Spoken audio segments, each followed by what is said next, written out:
And today's talk is about how Padre Pio restores a vital organ that a young child, she was born without this organ, and somehow Padre Pio restored it through his intercession. So please do stay tuned to find out more.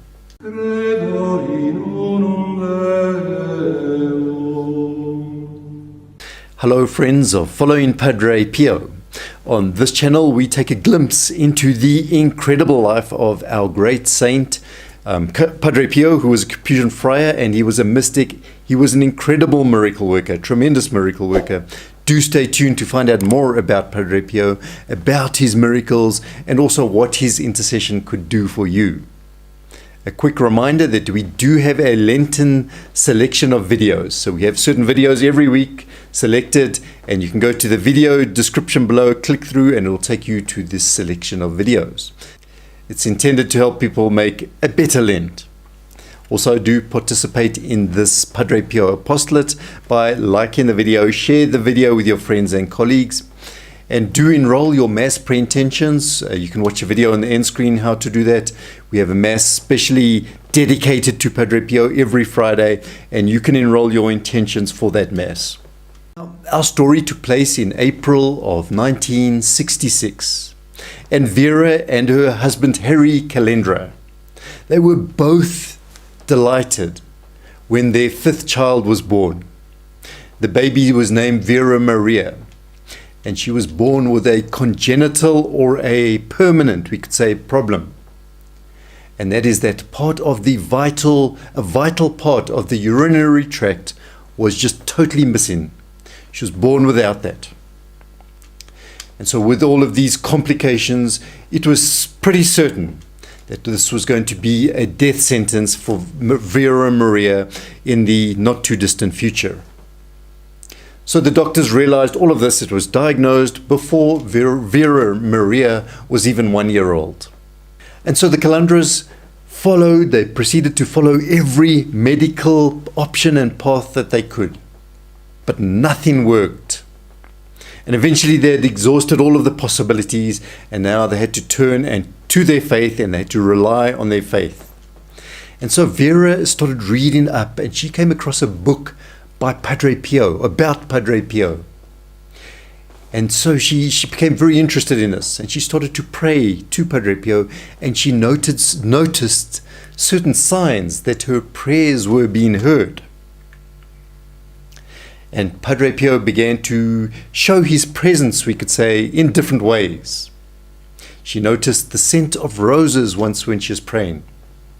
And then this other event occurred. She heard interiorly these words, "Bring the child here to me in Italy and come quickly." So it must have been very convincing for her. And she spoke to her husband about this. She mentioned it to him, and her husband encouraged her. Yes, go to Padre Pio, go to his monastery. So Vera set off to Italy, to Padre Pio's monastery in San Giovanni Rotondo, and she took 3 of her children with her eldest son Michael, and Vera Maria, who was now 2 years old, as well as the latest, the young one, recently born. You can imagine with a young family like that, it must have been quite a difficult journey. And she traveled to Italy there to meet the priest who performs miracles. And the young mother was fortunate to have 2 meetings, 2 audiences with Padre Pio.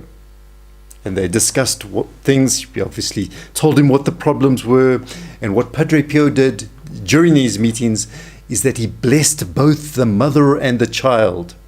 She prayed in the depths of her heart that Padre Pio would really assist her with these words. "I pray to God that he work a miracle, one that all people can see."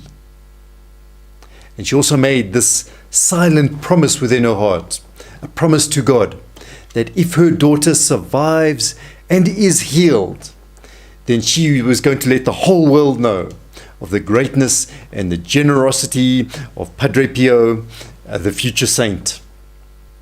And it seems that Vera's prayers were heard, because now she went back to the United States. Padre Pio blessed them, prayed for them. They went back, and there the doctors did an examination once again of Vera Maria. And they noticed now that a rudimentary bladder was now growing, was now forming in place of one that had never existed. So it seemed like an absolute miracle, and this had followed Padre Pio's blessing. And Vera Maria's health just continued to get better, to improve. And then after a little while, her prognosis was good, was very good. And at this point, her mother, Vera, kept her promise to God that she had made all the way back in Italy. And this is how they did it. The Calandras dedicated their lives now to winning souls to the intercession of Padre Pio. So making people aware of Padre Pio, what his intercession could do for them. And in 1971, they founded the National Center for Padre Pio in the United States. And today, Vera Maria, she now works as an administrative assistant there and the vice president of the center. They're all active there. They keep promoting the center and promoting the works of Padre Pio. They describe themselves like this: it is a scenic spiritual destination honoring one of the most beloved saints of our time.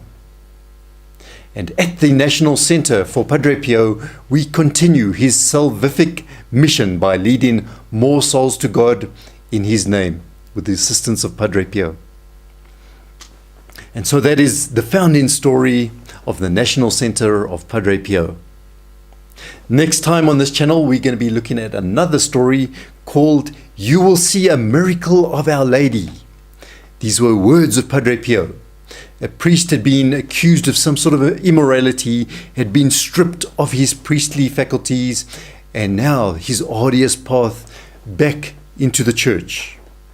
And a reminder that during Lent we do have a special selection of videos, and you can go to the video description below, click on the link to our special selection of Lenten videos.